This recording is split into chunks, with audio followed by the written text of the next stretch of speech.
Hello, I'm Dr. Nathan Gellert. In this video about motivational interviewing, I'll talk about how to respond to client sustain talk. A natural tendency when we hear sustain talk is to feel that the client is being resistant. On a fundamental level, resistance suggests that the client isn't doing something that the counselor would like for them to do. Do you see the problem with this paradigm? The issue is that it comes from a place where the counselor thinks they know what's best for the client, what the client should be doing. That's a directing style, and is the antithesis of the spirit of motivational interviewing. In motivational interviewing, we give clients the autonomy to make their own choices on their own time. In the most recent edition of the Motivational Interviewing book, Miller and Rollnick have moved away from a resistance paradigm. Instead, we, the counselors, should take responsibility for what's causing the client to resist. There are counselor behaviors that directly lead to client resistance. They are arguing for change, assuming the expert role, labeling, being in a hurry, and criticize, shaming, or blaming. Sustain talk itself will often feel like resistance to the counselor. It doesn't need to, however, especially if we accept the idea that sustain talk can be a product of the relationship between the counselor and the client. When we hear sustain talk and feel that the client is resisting change, then perhaps we're engaging in one of these counselor behaviors that invite the client to embrace the status quo.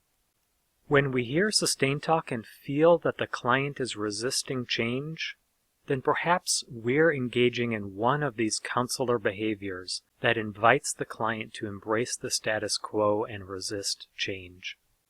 This is a powerful new way to think about resistance, because there are clear things the counselor can do differently to diminish sustain talk.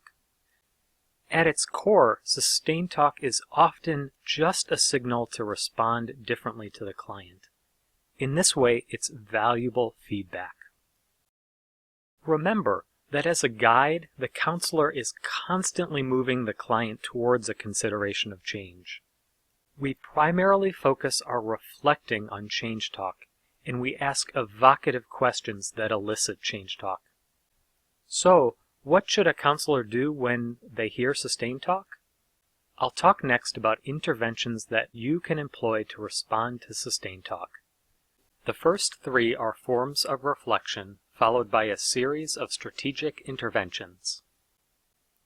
The simplest response to sustain talk is to acknowledge it through reflecting, and then let the client shift the focus back to change. An amplified reflection magnifies the intensity or certitude of a client's statement. For instance, the client states, "I'm here because my parents made me come." The counselor responds, "That's the only reason you're here."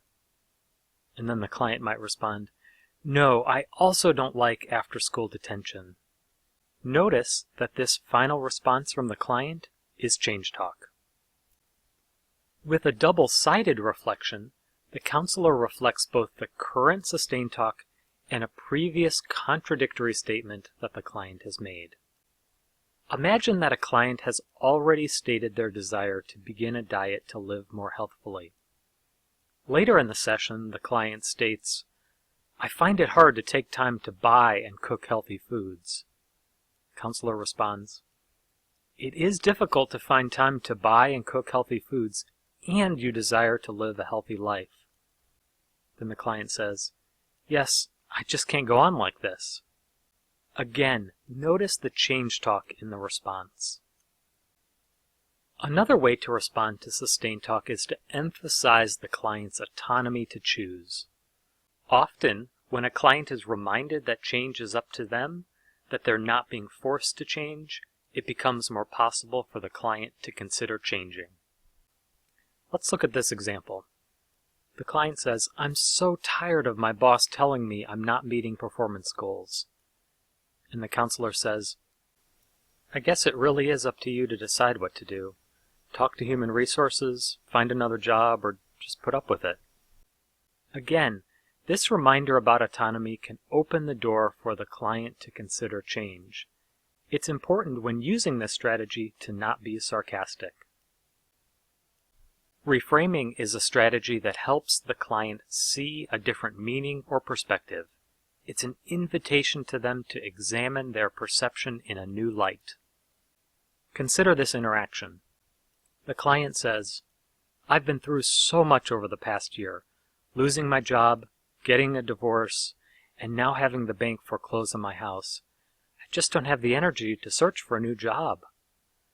And the counselor says, "You're so persistent, even in the face of discouragement."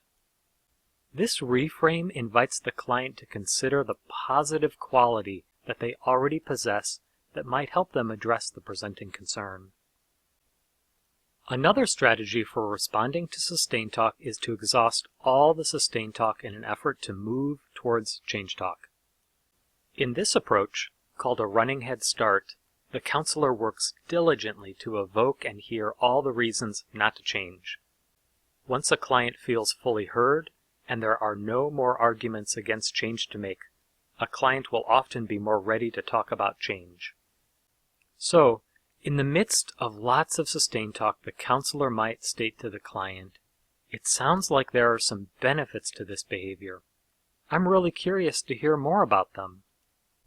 And then, when the list is fully exhausted and you've given the client lots of good reflecting, ask about change. The final strategy for responding to sustain talk involves coming alongside the client. In other words, agreeing with their position. Let's imagine a client who is considering smoking cessation.